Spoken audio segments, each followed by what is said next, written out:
ഇവിടെ മാനേജ്മെൻ്റ് ഒരു ദുരൂഹ മൗനം നമ്മൾ കാണുന്നുണ്ട്. സാധാരണ രീതിയിൽ ഒരു മാനേജ്മെൻറ്റ് സ്ഥാപനത്തിൽ ഇങ്ങനെയൊക്കെ ഉണ്ടായാൽ മാനേജ്മെൻറ്റ് എന്തെങ്കിലും പറയും, ഇങ്ങനെ സംഭവങ്ങളുണ്ടായി. ഇത് ഇവരുടെ ദുരൂഹ മൗനമാണ്. ആരാണെന്ന് പോലും നമുക്കറിയില്ല. ഇവിടെ ഈ ആരോപണ വിധേയരായ അധ്യാപകരെ സംരക്ഷിക്കുന്നത് ഈ മാനേജ്മെൻറ്റ് തന്നെയാണെന്ന് തോന്നിയിട്ടുണ്ടോ നിജേഷ്?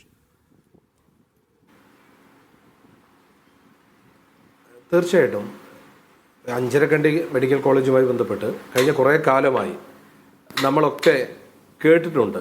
അവരുടെ വിവാദപരമായ അവരുടെ മെഡിക്കൽ അഡ്മിഷനുമായി ബന്ധപ്പെട്ട് ദീർഘകാലം അവിടെയുള്ള രക്ഷിതാക്കൾ കേസ് നടത്തി. എനിക്ക് തോന്നുന്നു സുപ്രീം കോടതി വരെ കേസ് നടത്തിയിട്ടാണ് പല ബാച്ചിലെയും കുട്ടികൾക്ക് അവിടെ MBBS കിട്ടിയത്.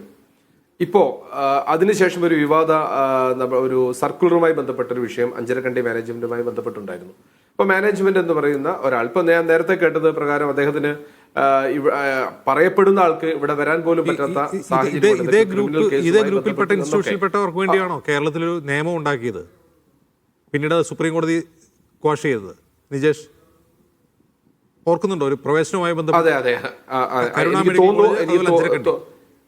പ്രവേശനവുമായി ബന്ധപ്പെട്ട്, കാരണം അഞ്ചരക്കണ്ടി മെഡിക്കൽ കോളേജ് എത്രയോ കാലമായി എനിക്കറിയാം. രക്ഷിതാക്കളുടെ ഒരു കൂട്ടായ്മ ഉണ്ടായിട്ട് മെഡിക്കൽ കോളേജ് സുപ്രീം കോടതി വരെ നിരന്തരമായി കേസ് നടത്തിയിട്ടാണ് കുറെ കുട്ടികളുടെ അംഗീകാരം കിട്ടിയത്. അപ്പൊ അത് മാനേജ്മെന്റ് ആയിരുന്നു അന്ന് എതിർ സ്ഥാനത്തുണ്ടായിരുന്നത്. മാനേജ്മെന്റ് അനധികൃതമായി വിദ്യാർത്ഥികളെ ചേർത്തിയതുമൊക്കെയായി ബന്ധപ്പെട്ട വിഷയമായിരുന്നു. എന്റെ കൃത്യമായ എന്റെ ഓർമ്മയിലില്ല, പക്ഷെ ആ കാലഘട്ടത്തിൽ അതിൽ ഇടപെട്ടിരുന്നു. അപ്പോൾ ഒരു മാനേജ്മെന്റ് വളരെ വിദ്യാർത്ഥി വിരുദ്ധമായ സമീപനം നേരത്തെ എടുത്തിരുന്നു എന്നുള്ളതിന്റെ തെളിവാണ് ഈ വിഷയം വന്നു.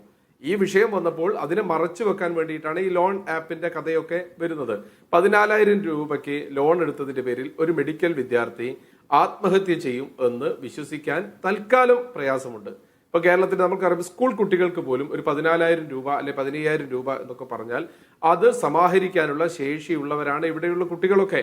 നമ്മൾക്കറിയാം, 10ാം ക്ലാസ് കഴിഞ്ഞ ഉടനെ കുട്ടികളൊക്കെ ചെറിയ ജോലിക്ക് പോയും വരുമാനം ഉണ്ടാക്കാനൊക്കെ ശ്രമിക്കുന്ന ഒരു കാലഘട്ടമാണ്. അപ്പൊ അതുകൊണ്ടാണ് ആത്മഹത്യ ചെയ്തത് എന്ന് പറയുന്നത് ന്യായീകരിക്കാനോ നീതീകരിക്കാനോ സാധിക്കില്ല. അതല്ല എന്ന് തെളിയിക്കണമെങ്കിൽ ആരുണ്ടാവണം? കേരളത്തിലെ ആഭ്യന്തര സംവിധാനം, കേരളത്തിലെ പോലീസ് ഈ വിഷയത്തിൽ കൃത്യമായ അന്വേഷണം നടത്തിയിട്ട് അതിന്റെ കാരണങ്ങൾ കണ്ടെത്തണം. പക്ഷെ പോലീസിന്റെ ഭാഗത്ത് എന്താണ്?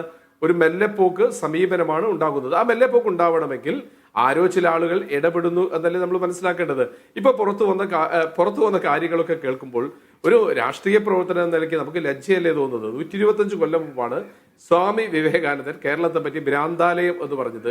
ഈ ജാതീയതയുമായി ബന്ധപ്പെടുത്തിയിരുന്നു. 125 കൊല്ലം കഴിഞ്ഞിട്ടും ഒരു ഇഞ്ച് പോലും നമ്മൾക്ക് മുന്നോട്ട് പോകാൻ സാധിക്കുന്നില്ല.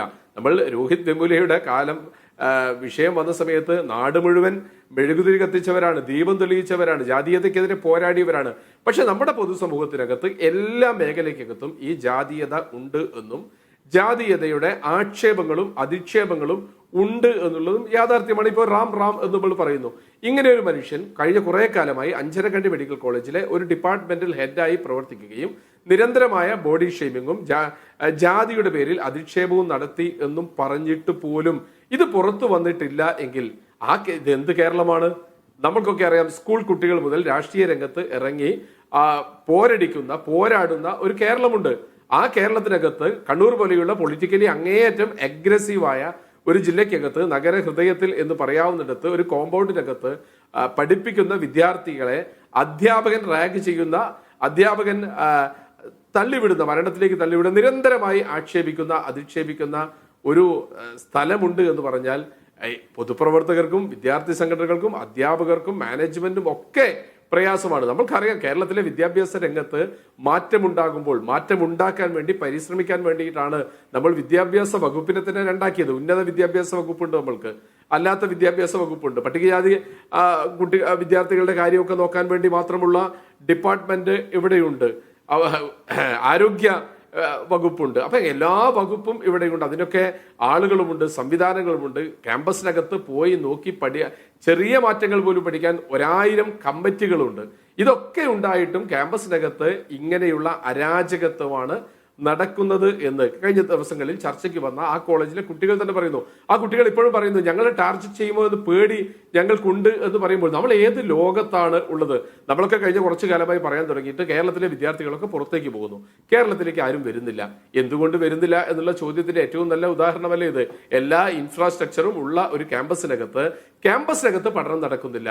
നേരത്തെയൊക്കെ ഒരു വിദ്യാർത്ഥിയെ ഒരു ഡോക്ടറാക്കി മാറ്റുന്നതിൽ ജാതിക്ക് എന്ത് പ്രാധാന്യമാണ്, നിറത്തിന് എന്ത് പ്രാധാന്യമാണുള്ളത്? അദ്ദേഹത്തിന്റെ ഡെന്റൽ വിദ്യാഭ്യാസവുമായി ബന്ധപ്പെട്ടുള്ള അറിവ് പകർന്നു കൊടുക്കേണ്ട അധ്യാപകർ അവരുടെ ജാതിയെ പറ്റി ആക്ഷേപിക്കേണ്ട കാര്യം എന്താണ്? എന്തിനാണ് ഇന്റേണൽ മാർക്കിന്റെ പേരിൽ പിടിച്ചു വെക്കുന്നത്? ഇന്റേണൽ മാർക്ക് എന്ന് പറയുന്ന ഒരു വലിയ കോൺസെപ്റ്റ് കുട്ടിയുടെ പാഠ്യേതര വിഷയങ്ങളിലും പഠനവുമായി ബന്ധപ്പെട്ട മറ്റു വിഷയങ്ങളിലും കുട്ടികളുടെ എബിലിറ്റി അളന്ന് അധ്യാപകൻ കൃത്യമായി മാർക്ക് കൊടുക്കേണ്ട ഇന്റേണൽ മാർക്ക് ഒരായുധമായും ഒരു ചൂരലായും ഇന്നും കേരളത്തിലെ അധ്യാപകർ പിടിച്ചു വെക്കുന്നുണ്ട് എന്ന് പറഞ്ഞാൽ കേരളത്തിലെ വിദ്യാഭ്യാസത്തെ പറ്റി നമ്മൾ എന്താണ് പറയേണ്ടത്, എന്താണ് വിവക്ഷിക്കേണ്ടത്? രണ്ടാമത്തെ കാര്യമാണ് ജാതീയത. ഒരു മനുഷ്യൻ ജനിച്ചു പോയി കഴിഞ്ഞാൽ അപ്പൊ അതെ നമ്മൾ അവിടെ തന്നെ വെച്ച് തുടങ്ങണം. സ്വാമി വിവേകാനന്ദൻ അന്ന് ഭ്രാന്താലയം എന്ന് പറയുന്നത് ഡോക്ടർ പൽപ്പു, അന്ന് പഠിച്ച് ഡോക്ടറായ ഡോക്ടർ പൽപ്പുവിന് ഇവിടെ ജോലി കൊടുക്കുന്നില്ല, കാരണം അദ്ദേഹം താഴ്ന്ന ജാതിക്കാരനായതുകൊണ്ട് എന്ന് ഡോക്ടർ പൽപ്പു സ്വാമി വിവേകാനന്ദനോട് പറഞ്ഞതിന്റെ അടിസ്ഥാനത്തിൽ അദ്ദേഹത്തിന്റെ ഒബ്സർവേഷന്റെ അവസാനമായിരുന്നു അദ്ദേഹം ഇത് പറഞ്ഞത്. 125 കൊല്ലത്തിൽ നിന്നും ഒരു മാറ്റവും കേരളത്തിൽ ഉണ്ടായിട്ടില്ല